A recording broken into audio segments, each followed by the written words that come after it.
नमस्कार. पुन्हा एकदा स्वागत आहे तुमचं आपल्या टीच विथ प्रतिभा यूट्यूब चॅनलमध्ये. तर बघा, आजच्या ठळक बातम्या, ब्रेकिंग न्यूज. आत्ताच्या घडीच्या बातम्या आहेत बघा. 16 एप्रिल 2024 मंगळवार.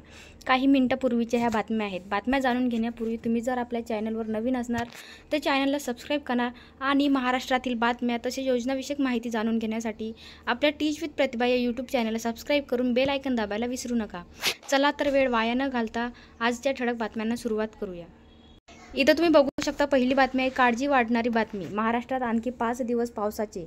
विदर्भ, मराठवाडा, उत्तर महाराष्ट्र आणि मध्य महाराष्ट्रातील काही भागात वादळी पाऊस होण्याची शक्यता, हवामान खात्याचा अंदाज. नंतरची न्यूज बघा, उन्हाने त्रस्त भारतीयांसाठी आनंदाची बातमी. यंदा देशाच्या 80% भागात 106% पावसाचा अंदाज. यंदा सर्वच ठिकाणी चांगला पाऊस पडणार. नंतर बघा, महामानव डॉक्टर बाबासाहेब आंबेडकर यांना अनेक वेळा आनंदाने जेवण बनवून खाऊ घालणाऱ्या काशीबाई दत्तात्रय गायकवाड यांचे वृद्धापकाळाने रविवारी निधन झाले. त्या वयाच्या 96व्या वर्षी घेतला अखेरचा श्वास. नंतर बघा, HDFC बँकेच्या ग्राहकांसाठी कामाची बातमी. 2 लाखाचे पर्सनल लोन घेतल्यास 4,324 रुपयाचा मासिक हप्ता भरावा लागणार आहे. हे कर्ज तुम्ही 5 वर्षेपर्यंत फेडू शकता. नंतरची न्यूज बघा, पुणे जिल्ह्याची. बारामतीत शासकीय विभागाच्या त्रासातून शेतकऱ्याने जीवन संपविले. 6 जणांविरोधात गुन्हा दाखल. हनुमंत पांडुरंग सणस, वय 70 वर्ष असे मृत शेतकऱ्यांचे नाव आहे. नंतरची न्यूज बघा, एका मुलाखतीमध्ये PM मोदी विरोधकाच्या ED कारवायांवरून मोदी थेटच बोलले. मी मुख्यमंत्री असताना त्यांनी माझ्या गृहमंत्र्याला जेलमध्ये टाकलं होतं. त्यावेळी आम्ही कुठेही तक्रार नाही केली. नंतरची न्यूज बघा, 10वी-12वीचा निकाल 5 जूनपूर्वीच लागणार. पुढच्या वर्षी आता बोर्डाच्या परीक्षेत प्रत्येक केंद्रावर असणार CCTV कॅमेरे. बोर्डाकडून परीक्षा केंद्र चाचपणी सुरू झाली. नंतरची न्यूज बघा, महावितरणतर्फे 10 ते 20% वीज दरवाढ केल्याने सर्वसामान्य ग्राहकांना एप्रिलपासून आर्थिक बोजा पडणार असल्याचा दावा नाशिक जिल्हा ग्राहक पंचायतीने उपाध्यक्ष सुरेश पाटील यांनी केलेला आहे. नंतरची न्यूज बघा, आयुष्यात सगळी पदं ही रेकॉर्ड ब्रेक करून मिळतील, त्यामुळे मला 2.5 लाख मताधिक्याने विजय अपेक्षित. केंद्रीय मंत्री नारायण राणे यांनी व्यक्त केला विश्वास. नंतरची न्यूज बघा, मुंबई ठाण्याच्या नागरिकांनो सावधान, उष्णतेच्या लाटेचा IMD कडून अलर्ट. नंतर बघा, भाजप आणि मिंदे गँगवाले महाराष्ट्राचा एवढा द्वेष का करतात? आदित्य ठाकरे यांचा खोचक सवाल. नंतर न्यूज बघा, हसताय ना, हसलाच पाहिजे. कार्यक्रमाची तारीख बदलली. निलेश साबळे आणि टीम 20 एप्रिलपासून प्रेक्षकांच्या भेटीला येणार. नंतरची न्यूज बघा, सांगलीत काँग्रेसमध्ये बंडखोरी. विशाल पाटील यांनी अपक्ष म्हणून अर्ज दाखल केला. नंतर बघा, जून ते सप्टेंबरमध्ये पावसाचा असेल तर 8 जूनपर्यंत मान्सून येण्याची शक्यता. 87% पाऊस पडण्याची शक्यता वर्तवण्यात आलेली आहे. नंतर बघा, साई भक्तांसाठी आनंदाची बातमी. भाविकांसाठी बुधवारी साई मंदिर रात्रभर राहणार खुले. नंतर बघा, नवनीत राणा यांचे बॅनर हटवले. परवानगी न घेतल्यामुळे निवडणूक आयोगाची कारवाई.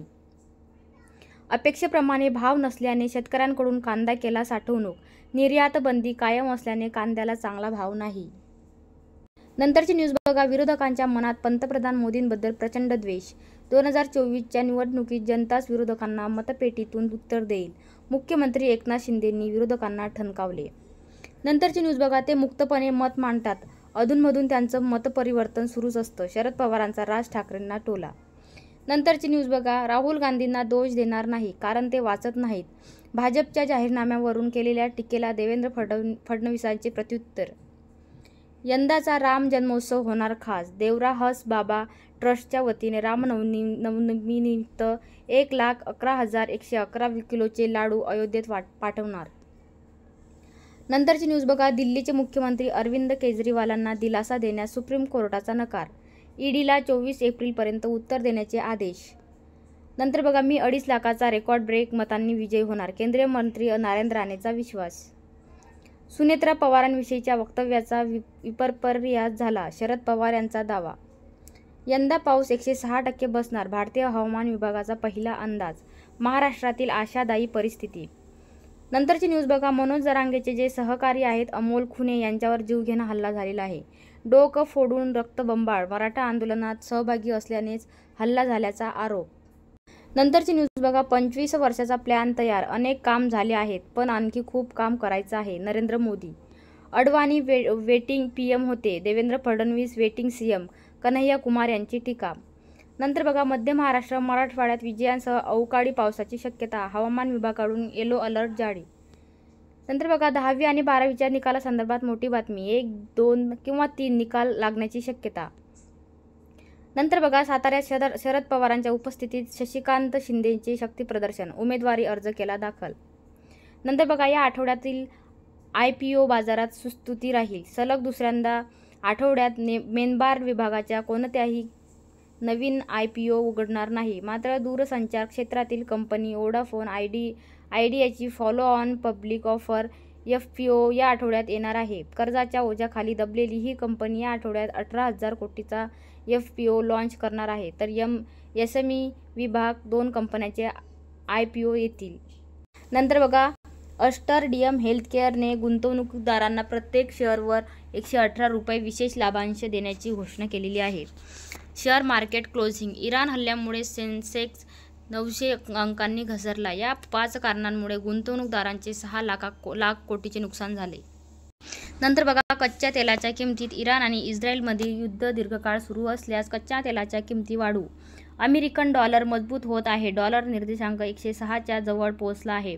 सोमवारी सुरुवातीच्या व्यवहारात भारतीय रुपयाही 6 पैशांनी घसरून 83.44 प्रति डॉलरवर आला. याविषयी अमेरिकेतील महागाईचे आकडेही अर्थतज्ज्ञांच्या अंदाजापेक्षा जास्त आहेत, त्यामुळे व्याज दरात लवकरच कपात होण्याची शक्यता कमी आहे. नंतर बघा मध्य पूर्वेतील तणाव वाढल्यानंतर जागतिक बाजारातही विक्री दिसून आली आहे. शुक्रवारी अमेरिकन बाजार घसरून बंद झाले, तर आशियाई बाजारात जपानचा निक्केई 225, हाँगकाँगचा हँग सेंग आणि दक्षिण कोरियाचा कोस्पी घसरत होता. नंतर बघा मध्य पूर्वेतील तणावाच्या पार्श्वभूमीवर सोमवार 16 एप्रिल रोजी सुरुवातीच्या व्यवहारात शेअर बाजार मोठ्या प्रमाणात घसरले. तर व्यवहाराच्या शेवटी सेन्सेक्स 845 अंकांनी घसरून 73,39,978 वर बंद झाला. नंतर बघा इराण आणि इस्रायलमधील युद्धामुळे गुंतवणूकदारांची भावना कमकुवत आहे. तेल आणि वायू वगळता BSEचे इतर सर्व क्षेत्रीय निर्देशांक घसरले. नंतर बघा रिलायन्स इंडस्ट्रीज लिमिटेड 22 एप्रिल रोजी मार्च तिमाहीचे निकाल जाहीर करेल. तिमाही आकड्यासह कंपनीचे संचालक मंडळ लाभांशाचा विचार करेल आणि मंजूर करेल. नंतर बघा जिओ फायनान्शियलचे ब्लॅक रॉक इंक आणि black rock advertisers Singapore PTE सोबत करार केलेला आहे. नंतर बघा हैदराबादने RCB विरुद्ध रचला इतिहास, आपलाच विक्रम मोडत नोंदवली IPLमधील सर्वोच्च धावसंख्या. फकीरा चित्रपट रसिकांच्या भेटीला दिग्दर्शक भाऊराव कराडेने दिली माहिती. नंतर बघा छोट्या पडद्यावरील राम सीता सांगणार वीर मुरारबाजींचा पराक्रम, अभिनेता अरुण गोविल, दीपिका चिखलिया मराठी चित्रपटात झळकणार. नंतर बघा अमित शहा पुत्रप्रेमामुळेच भारत वर्ल्ड कपमधील अंतिम सामना हारला. अमित शहांच्या पुत्र प्रेमामुळेच भारत वर्ल्ड कपमधील अंतिम सामना हरले. उद्धव ठाकरेची अमित शहांवर टीका. नंतर बघा बांगलादेशाविरुद्ध T20 मालिकेसाठी टीम इंडियाची घोषणा, संजीवन सजना आणि आशा शोभना यांना पहिल्यांदाच मिळाली संधी. आता बघा टुडेज गोल्ड रेट, आजचे सोन्याचे भाव बघा 22 कॅरेट सोन्याचे भाव आहेत 67,190 आणि 24 कॅरेट सोन्याचे भाव आहेत 72,850. एकूणच सोन्याचे भाव हे वाढत चाललेले आहेत. तर ह्या होत्या आजच्या ठळक बातम्या. अशाच महाराष्ट्रातील बातम्या, महाराष्ट्रातील जे चालू घडामोडी आहेत, शासन निर्णय आहेत, GR आहेत, तसेच योजनाविषयक माहिती जाणून घेण्यासाठी आपल्या टीच विथ प्रतिभा या चॅनलला सबस्क्राईब करा आणि बेल आयकन दाबायला विसरू नका, जेणेकरून आपण जे व्हिडिओ अपलोड करणार आहे त्याचं नोटिफिकेशन तुमच्यापर्यंत पोहोचणार आहे. चला तर भेटूया नेक्स्ट व्हिडिओमध्ये.